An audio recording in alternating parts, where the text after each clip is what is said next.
예, 그래서 이제 우리가 이제 보증신용장 중에 스탠바이 LC, 스탠바이 크레디트에 대해서 지금까지 학습을 했었습니다.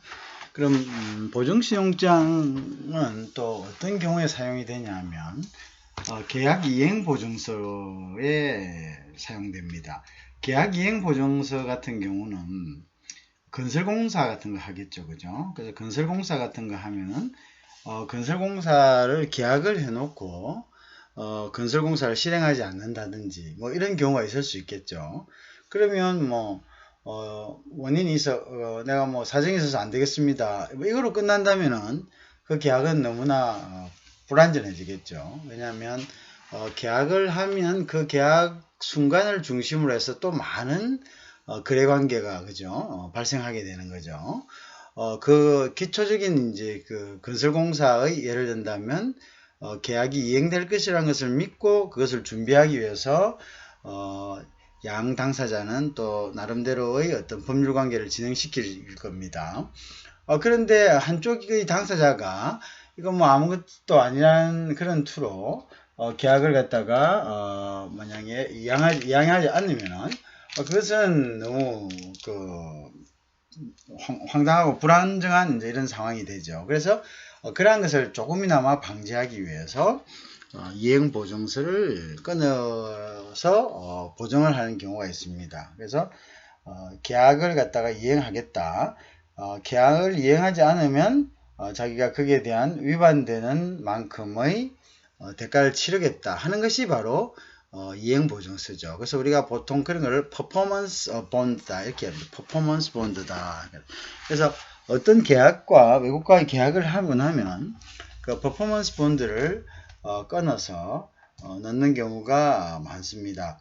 자, 그러면 예를 한번 봅시다. 이러한 계약 이행 보증서는 누가 끊어줍니까? 보통의 경우에 공급자가 끊어주죠.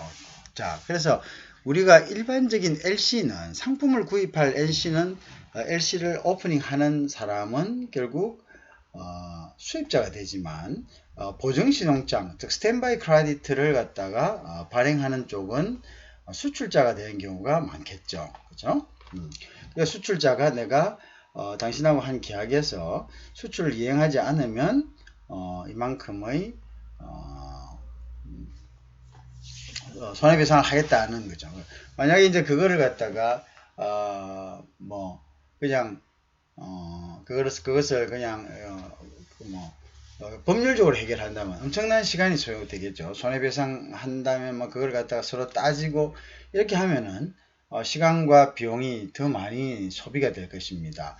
그래서 미리 이런 본드를 갖다가 끊어서 디포짓을 함으로써 나중에 손쉽게 상대방이 자신의 손해에 대해서 보상을 받을 수 있게끔 하는 장치를 말하겠죠. 그래서 이행을 해야 될 사람, 즉 공급자도 어떻게 보면 이제 이러한 것들이 자기가 공급하지 않으면 상대방이 쉽게 그 자신의 어떤 계약 위반으로부터 보상을 받을 수 있다고 생각한다면은 함부로 계약을 깨뜨리는 그런 행위를 하지는 않을 겁니다. 그래서 우리가 이제 그러한 경우에 저희가 퍼포먼스 본드를 갖다가 그 이제 끊어놓고 서로 간에 이제 계약 이행을 갖다가 암암리에 강제하는 이제 그런 경우가 되는 거죠. 자, 무슨 말인지 이해하셨죠? 그래서 계약 이행 보증서도 이제 그럴 때도 스탠바이 크레디트를 스탠바이 LC를 갖다가 LC를 끊어주는 경우가 많고요. LC로 가시고 보정하는 경우가 많고요.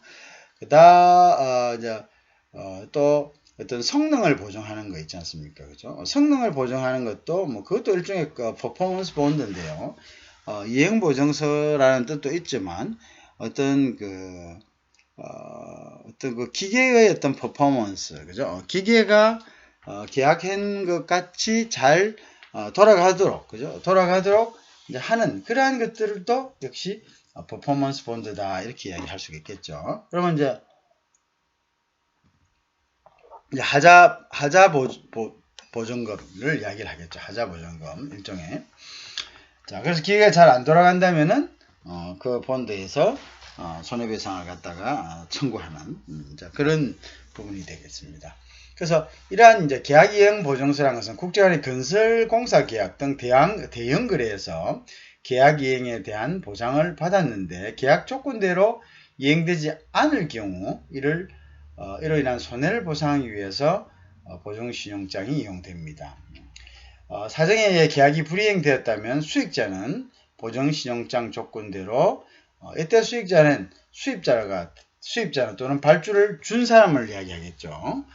보증신용장 조건대로 불이행 진술서를 이 사람 불이행했다라는 진술을 작성해서 은행에 제시하고 신용장에서 약정한 대금을 지급한다. 이건 결국은 이제 보통 상품 신용장에서 내고 하는 거나 마찬가지죠.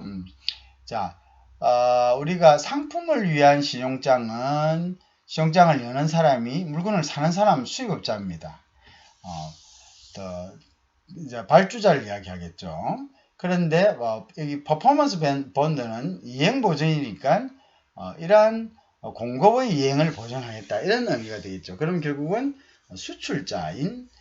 수출자가 이 퍼포먼스 본드를 하자 보증이나 이행 보증을 발행하는 경우가 대부분이겠죠. 그죠?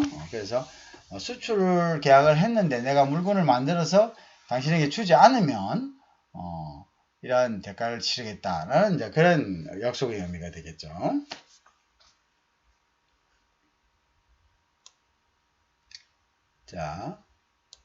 자, 그래서 이제 그런 의미를 가지고요. 기본 계획 불이행이 발생한 경우 보증서 발행 은행이 손해액에 해당하는 일정 금액의 대금 지급을 보장을 하는 거죠. 그죠? 보장한다. 발행은행이 하는 겁니다. 발행은행이 손해액에 해당하는 일정 금액의 대금 지급을 보장하는 그러한 LC가 바로 보증신용장, 스탠바이 크레디트다. 이렇게 이야기합니다. 자, 그래서 우리가 이제 보증신용장이 어떻게 how it works 하는지 다이어그램을 한번 봅니다. 예를 들어서 발전소 건설 계약을 맺었습니다. 사우디 정부와 한국이고요. 발주는 사우디 정부가 내렸고 건설은 우리 한국에서 있는 코리아 건설이 담당한다고 예를 들어 놨네요. 자, 그러면 이 코리아 건설은 뭐냐면 자기가 이제 이 건설 계약을 실행할 것에 대한 보증서를 갖다가 사우디아라비아 정부에다가 제공을 해야 됩니다. 자, 그러면 이것을 갖다가 개설은행에다가 스탠바이 LC에 대한 보증서를 갖다가 신청을 하는 거죠. 그럼 스탠바이 LC는 바로 이제 또 예를 들어서 사우디에 소재한 어떤 은행을 통해 가지고 매입은행으로 지집을 해 놓는 거죠. 그죠? 그러면 이제 글로벌 뱅크에 가다가 글로벌 뱅크에서를 통해서 통지를 하게 하는 거죠. 스탠바이 LC를. 자, 그럼 이때 이제 글로벌 뱅크는 통지를 함과 동시에 매입은행이 됩니다. 매입은행이라는 것은 요 은행에 와서만 그것을 갖다가 내고를 할 수 있다 이런 거죠. 그것을 우리가 매입은행 미안합니다. 매입은행은 이제 글로벌 뱅크에서 사우디 정부에서 나중에 불이행 진술서를 가지고 그 진술서 환음을 가지고 오면은 이것을 매입해주는 은행, 그것을 우리가 매입은행이 하는데 지정을 해놓은 거죠. 그죠? 매입은행을 이제 지정을 해놓은 거죠. 자, 애니뱅크하고는 달리 그냥 지정을 이렇게 해놓은 거죠. 매입은행으로 이제 지정을 해놨다. 자, 그러면 이제 그 은행에서 이제 글로벌 뱅크에서 이제 통지를 하고 나중에 사우디 정부가 한국 코리아 건설이 계약대로 이행을 불이행할 경우요. 불이행이 있었습니다라는 진술서 플러스 환음을 가지고 가서 내고를 한다 이거죠. 그죠? 그러면 이제 나중에 이 매입은행은 먼저 대금을 지급해주고 개설은행인 퍼스트뱅크에 와서 그 대금을 갖다가 지급을 갖다가 의뢰를 해서 받아가는 거죠. 그죠? 그렇게 되는 형식입니다. 자, 어쨌든 이런 계약 이행 보증서로서, 그죠? 계약을 이행하겠다라는 보증서로서 사용되는 것을 우리가 이거 퍼포먼스 본드랍니다. 퍼포먼스 본드. 이 퍼포먼스 PB라고 해서 이제 퍼포먼스 본드를 이야기하는데요. 그래서 이행보증서다. 그래서 그러한 의미에서 발행하는 LC를 갖다가 우리는 스탠바이 LC다. 스탠바이 LC의 한 종류가 바로 퍼포먼스 본드를 갖다가 발행한다. 이렇게 되겠죠. 그래서 스탠바이 LC를 발행하는데 그 스탠바이 LC의 성격이 뭐냐면 바로 계약 불이행 보증서다. 그래서 그것을 우리가 퍼포먼스 본드다 이렇게 이야기하게 되겠습니다.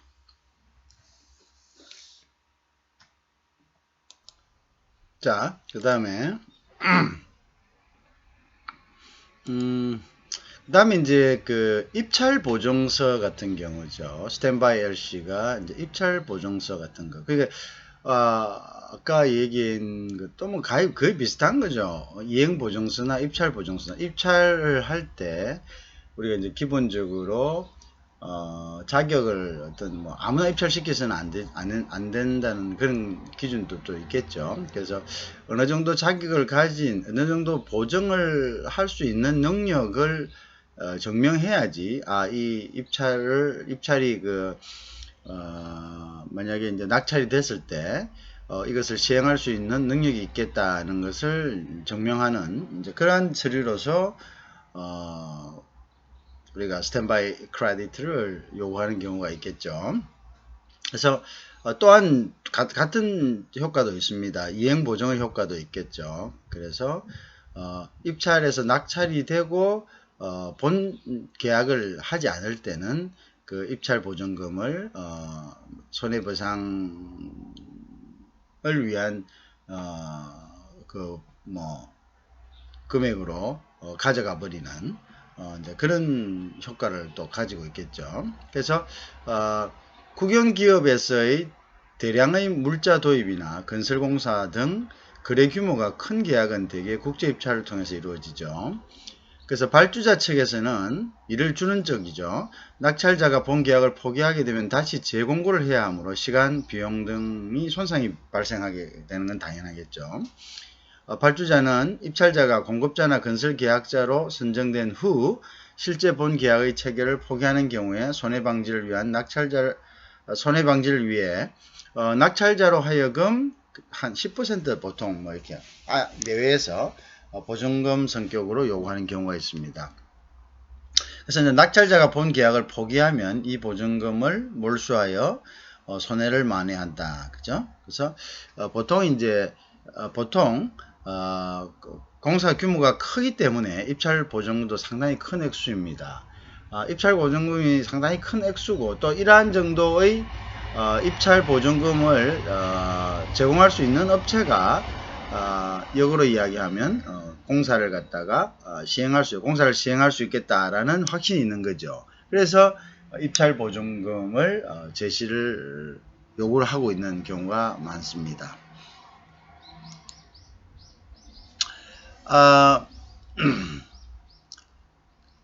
아까 얘기했다시피 다시 한 번 더 반복이 되는데요.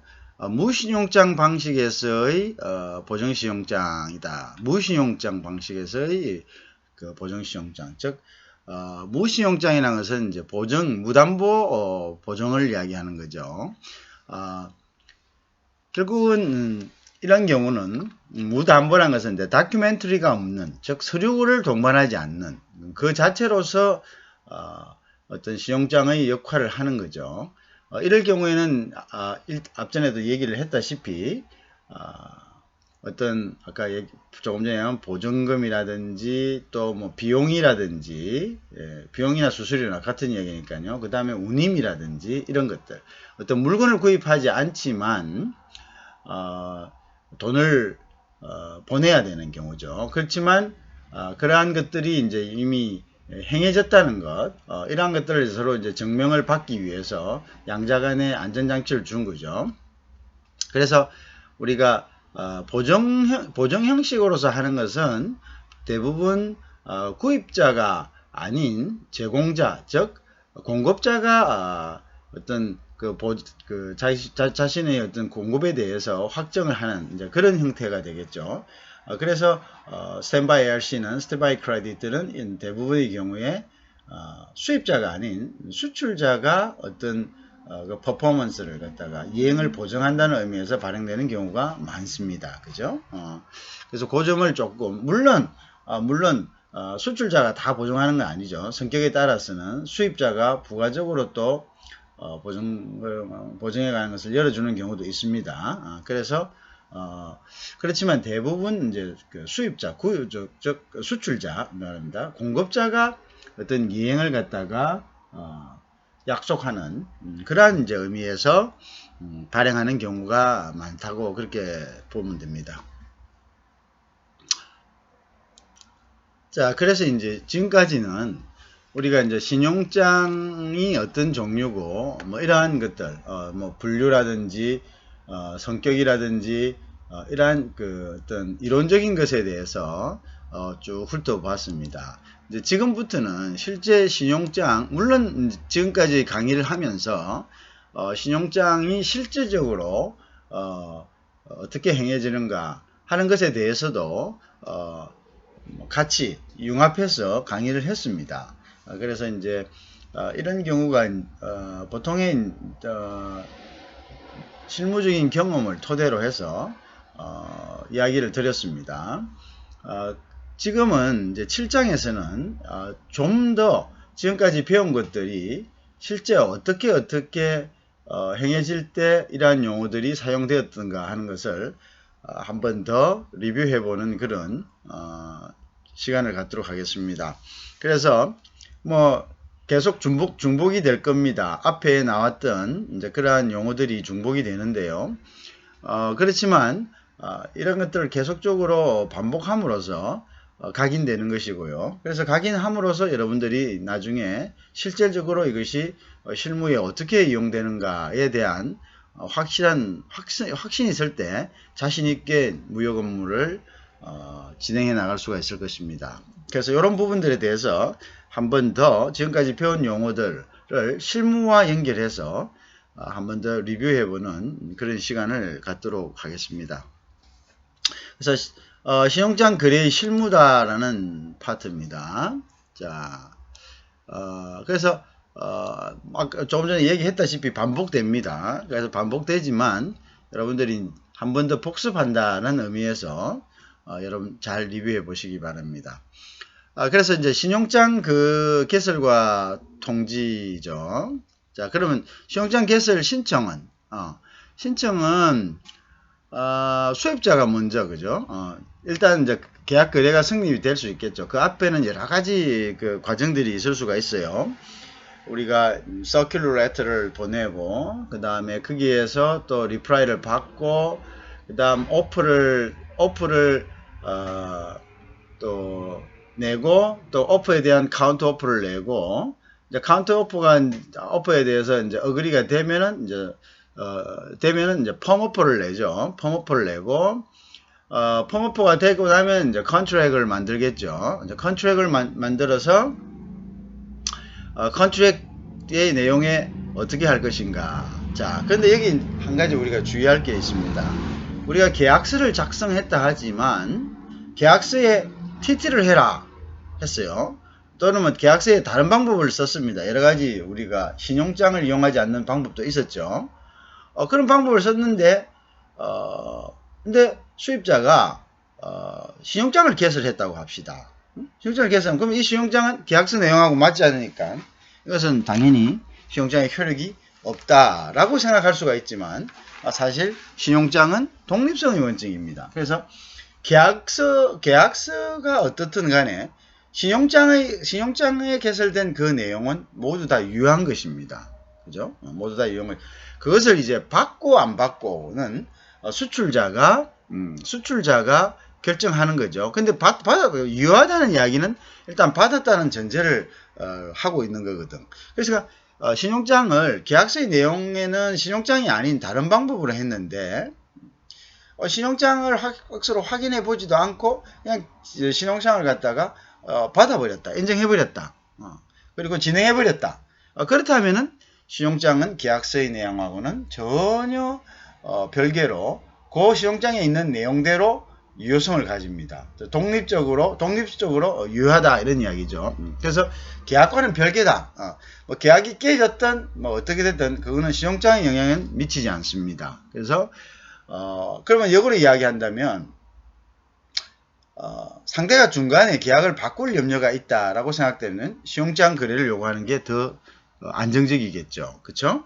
왜냐하면 시용장 한 번 연 이상 그 시용장의 내용과 효력은 변하지 않는 것이기 때문에 그렇습니다. 그래서 그런 이제 독립성의 원칙이 있다는 것을 여러분은 이해를 하셔야 되겠죠. 자, 그래서 그 점도 우리가 쌍방이 더 주의를 해야 될 부분이라고 생각합니다. 계약을 체결할 때 대금을 시용장 방식으로 결제할 것을 약정한 경우에는 자, 그 약정 안 해도 계약을 체결할 때 그걸 안 해도 시용장을 열다면은 시용장의 어떤 내용과 효력은 유효하다. 또 계약과는 별개다. 계약에 뭐 어떤 방법을 취했든 간에 자, 그래서 약정한 경우에는 수입자는 먼저 거래은행에 수출업자 앞으로 시용장을 개설해 줄 것을 요청합니다. 즉 자기가 거래하는 은행에 가서 이야기하는 거죠. 내가 뭐 미국에 있는 누구라 계약을 했어요. 근데 그 사람이 잘 모르고 또 그 다음에 납기라든지 이런 거를 지켜야 됩니다. 즉 잘 알더라도요. 시용장을 쓰는 경우에는 시용장은 엄격성의 원칙이 있습니다. 첫째, 시용장 유효기간 안에 모든 시용장의 과정이 implementation 돼야 됩니다. 실행이 돼야 되고요.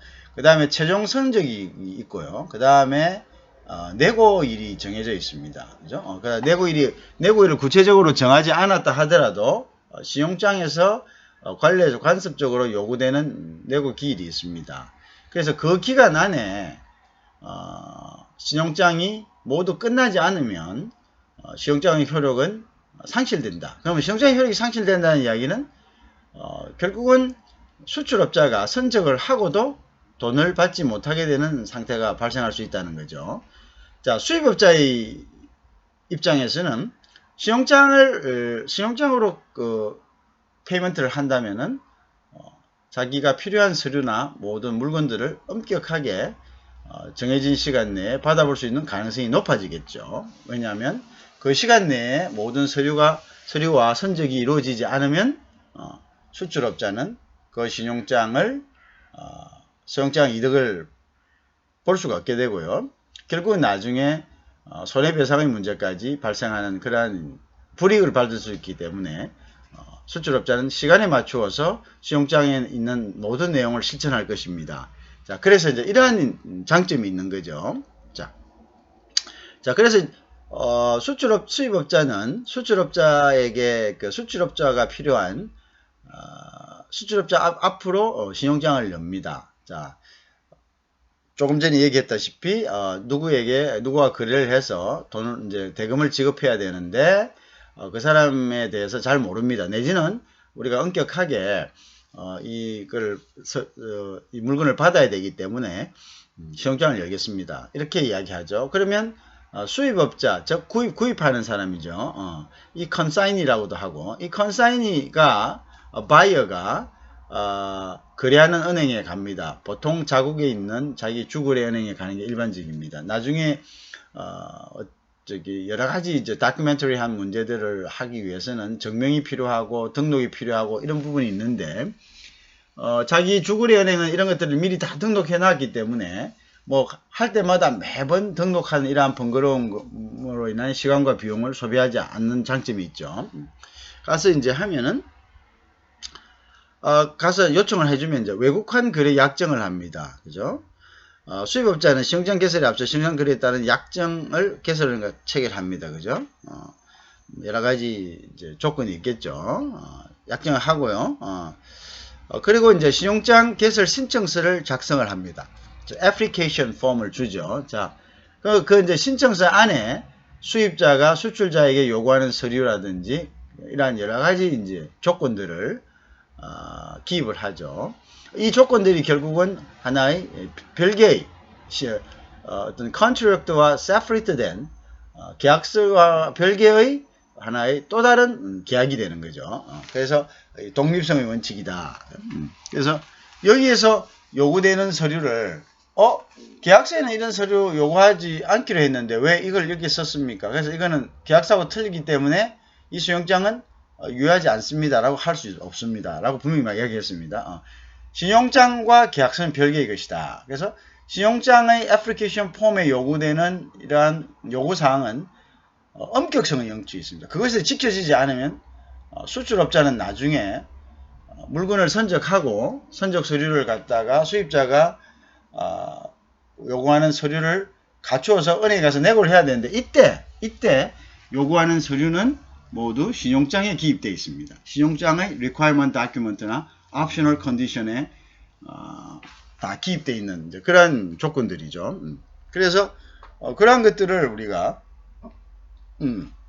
잘 이해를 하고 있어야 됩니다. 그 다음 신용장 개설 신청서 애플리케이션 폼을 작성하죠. 그래서 이 신용장 개설 신청서는 매 거래시마다 신용장 개설 신청서를 제출하여 revolving credit 같은 경우 그런 경우에 또 같은 품목을 계속적으로 주기적으로 할 때는 또 얘기가 좀 틀리지만 원칙적으로는 매 거래시마다 신용장 거래 신청서를 제출하여 신용장 개설을 의뢰하게 되어 있습니다. 그렇게 이제 신용장 개설서를 작성하죠. 신용장 개설 작성에 대해서도 뒤에 우리가 한번 보게 되니까 너무 긴장하지 말고 이 부분 그냥 차근차근 한번 짚어봅니다. 자, 그래서 이제 신용장 개설 신청서를 작성을 하는데요. 근데 우리는 이제 인터넷 뱅킹을 통한 신용장 개설서도 이제 제출할 수 있습니다. 자, 우리나라의 수입업자들은 은행이 제공한 인터넷 뱅킹을 이용하여 수입 신용장을 개설하거나 조건을 변경할 수가 있습니다. 그러면 이제 인터넷 이거 옛날에는 이렇게 못했습니다. 인터넷 뱅킹을 이용하면 수입 업무가 거의 경감이 안 가도 되죠. 여러분들 실질적으로 정말 편안하게 됐습니다. 그죠? 근데 이제 우리가 보통 EDI라고 하는데요. 이제 전자적 프로세스를 이야기하는데요. 근데 이 신용장은 우리가 전자적인 거하고 다큐멘터리 종이 페이퍼하고 이게 두 개가 컨바인드 됐습니다. 이게 100% 전자도 아니고 100% 다큐멘터리도 아닙니다. 그래서 이제 그런 특징이 있는데 그래서 옛날에는 가가지고 자필로 애플리케이션 해야 됐습니다. 그러다면 이제 사장님이 가거나 부서에서 가거나 뭐 가면은 거의 뭐 시간을 많이 잡아먹죠. 왜냐면 거기 가면은 또 우리만 있는 게 아니거든요. 거기 가면 또 다른 회사도 있고 또 회사들이 밀집되어 있는 이런 은행들에는 이 웨이팅 코스트가 굉장히 깁니다. 그죠? 대기 비용이죠. 일종의 가서 종업원들이 그걸 처리하기 위해서 기다리고 있는 시간 동안 다른 것을 했다면 우리가 얻을 수 있는 기회들, 그죠?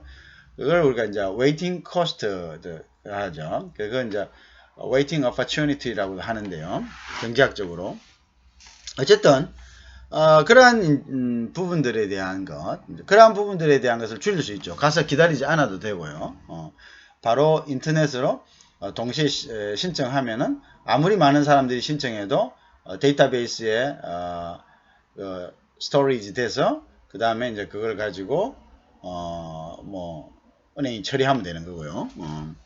자, 그리고 이제 수작업에 따른 오류도 방지할 수 있습니다. 수작업에서 잘못되면 이제 큰 문제가 생기는데 물론 인터넷으로 한다고 해도 수작업이 뭐 어차피 타이프로 치는 거니까 그런데 예를 들어서 이제 만약에 자기가 일정 기간 내에 그거를 자칫 체크해 볼 수가 있고요.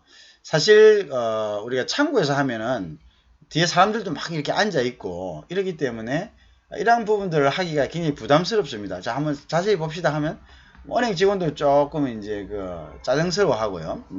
뒤에 있는 사람들도 뭐 옛날 같은 경우 막 과음 치는 사람도 있습니다. 좀 빨리 합시다 막 이렇게 하고 지금 바빠 죽겠는데 해서 와서 뭐 작성하고 있는데 와서 왔다 갔다 하면서 분위기를 굉장히 초조하게 만드는 그런 사람들도 있죠. 그러니까 여러분들 이제 그런 사람이 되면 안 됩니다. 왜냐하면 대한민국이라는 나라가 적어도 OECD에서 차지하는 비중과 세계 글로벌 GDP에서 GDP에서 차지하는 비중이 뭐 못해도 한 11위 안에 드는 나라입니다. 전체적으로 한 200개의 나라가 있다고 가정했을 때 그러면은 최상위권 아닙니까? 12면 5%인데 그죠? 5%의 성적을 가지는 학생들이 그러한 좀 뭡니까? 좀 이렇게 절제되지 못한 행동을 보내면은 그것도 좀 그렇잖아요. 외국인들이 요즘 많이 다 보고 있으니까요. 외국인들도 이제 외국한 업무를 하고 와서 보면은 우리가 이제 조금 선진국이라 여기는 이제 미국이나 뭐 이런 나라들, 유럽에 있는 나라들을 가서 이렇게 뱅킹을 하면 보면은 뭐 물론 이제 거기 또 보면 옛날부터 수십 년 전부터 프라이빗 해가지고 들어갑니다. 그 사람들은 우리처럼 창구로 이렇게 돼 있지 않잖아요. 창구에서 이렇게 앉아갖고 오세요 하면 뒤에 사람이 앞에 사람 뭐 하는지 다 보고 있고 개인정보 다 노출되면서 그렇게 하지 않습니다. 그 사람들은 그 텔러의 방이 따로 다 있어요. 그러면 이따가 앞에서 이제 리셉셔니스트가 딱 이렇게 하고 있다가 그 텔러의 방으로 하잖아요. 그러면 독립적인 방들이 이렇게 다 인디비주얼하게 다 있어요. 무슨 사무실의 어떤 자기들 방처럼 상담소처럼 그렇게 돼 있죠. 그러면 이제 거기 가서 이렇게 하는 거죠. 그리고 한 몇십 년 전만 해도 캐나다나 미국 같은 데는 가면은 이게 우리가 뭐 비밀번호도 우리는 비밀번호 뭐죠? 이라 뒤에 사람들 다 앉아 있는데 그럼 비밀번호 뭡니까? 뭐라고요? 뭐 이런 식으로 해가 다 듣도록 하죠. 근데 이제 그러다가 요즘엔 손 누르죠. 여러분들은 그걸 지금 이제 공부하는 학생 여러분들 그걸 이해 못할 겁니다. 여러분들이 이제 은행 갈 때는 이제 이 누르는 거로 다 바뀌어졌어요. 비밀번호. 근데 옛날에는 그런 거 없었습니다. 사장님 비밀번호 뭡니까? 예? 뭐라고 해? 이런 식으로. 그렇게 이렇게 이야기하면은 비밀번호 그냥 큰 소리 이야기해야 됩니다. 또 안 들린다고 그래요. 그럼 뒤에 사람 비밀번호 다 듣고 있죠. 참 황당한 시절이 많았지만 그게 당연시되었습니다. 그 당시에는 당연시되었습니다. 그러니까 관념이 없는 거죠. 그냥 관념이. 그리고는 또 밖에 나오면 뭐 개인정보 조심하라고 그런 말들이 또 어디 써붙여져 있고요. 그리고 또 뭐 TV나 이런 데는 뭐 비밀번호 도용 주의 뭐 이래 하고 하다가 그래서 그런 것들이 뭔가 사회적으로 엇박자가 맞지 않아요. 전체적으로 어떤 조화를 하모나이징이 돼야 되는데 이게 어떤 하모나이징 없이 굉장히 이제 그 개별적인 뭐 따로 노는 거죠. 국가의 정책이 따로 놀고 개별 기업이나 어떤 단체의 어떤 파르시가 틀리고 뭐 이런 그게 조금 당시에 이제 외국을 조금 돌아다니던 사람들 입장에서 봤으면 좀 한심했죠. 이게 좀 야 이런 이제 좀 한숨이 나왔죠. 그런데 이제 그 이후에 이제 여러분들이 지금도 보면 일종의 지금도 공간적인 것 때문에 그래는 안 하는 것 같은데 뭐 칸막이는 하긴 해요. 그렇지만 아직도 우리가 보통의 우리나라 은행에 가면은 어떤 인디비주얼 룸이 있는 게 아니죠. 텔러들의 그냥 앉아가지고 하고 뒤에서 여전히 기다리고 뭐 뒤에서 마음만 먹으면 저 사람이 뭘 하는지 내용을 다 알 수 있어요. 자 어쨌든 뭐 그런 분위기 때문에 조금 옆으로 샜는데 거기서 뭐 꼼꼼하게 봅시다 이런 말을 또 못해요. 그런데 인터넷으로 이제 이거를 애플리케이션 하고 또는 뭐 어멘드 할 수 있다니까 리비전이나 어멘드 할 수 있다니까 정말 좋아진 세상이죠. 바람직하고요. 그 다음 앞으로 더 나가면은 이제 인공지능에 의해 가지고 머신러닝에 의해 가지고 한번 우리가 어떤 하고 고객들을 등록을 해 놓으면은 뭐 그것만 딱 쳐도 쫙 나올 겁니다. 요즘 뭐 그런 거 있죠. 키워드 검색 같은 것도 키워드 하나만 딱 뜨면 유사 자기가 앞전에 검색했던 것이 딱 나오듯이 그거 다 인공지능이거든요. 일종의 마찬가지로 이제 은행 그 인터넷 애플리케이션도 같은 방법으로 같이 보냈던 회사의 첫 글자를 치면 그러면 실수가 적어지겠죠. 앞에 한번 체크를 해서 단디 보냈다면 그런 부분들이 있겠죠. 자, 그래서 경감되고 수작업에 따른 오류를 방지할 수 있다는 것이 이제 이런 부분에 대한 얘기를 드린 겁니다. 이해하시겠죠? 자, 그래서 인터넷 뱅킹을 이용하면 수입 업무가 경감되고 수작업에 따른 오류를 방지할 수 있다. 이렇게 되는 거죠. 자, 그래서 이제 인터넷 뱅킹으로 일단은 애플리케이션 하면 되고요. 애플리케이션 하면은 하는 것에 대한 그 폼과 어떤 것을 기입해야 하냐는 부분은 이제 뒤에 다시 한번 정리해서 얘기를 합니다. 지금은 이제 일단 프로세스를 한번 나가 보겠습니다. 자, 신용장을 개설한다는 것은 여러분들 앞에서 제가 말씀을 한번 드렸죠. 어떤 이야기입니까?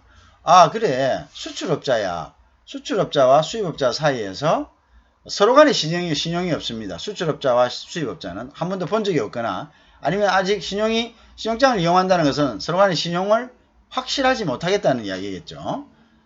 이러한 경우에 은행이 이제 들어서 은행의 신용을 상호간에 쌍방향에 제공해 주는 겁니다. 수출업자에게는 너 수입업자 못 믿겠지? 나를 믿어.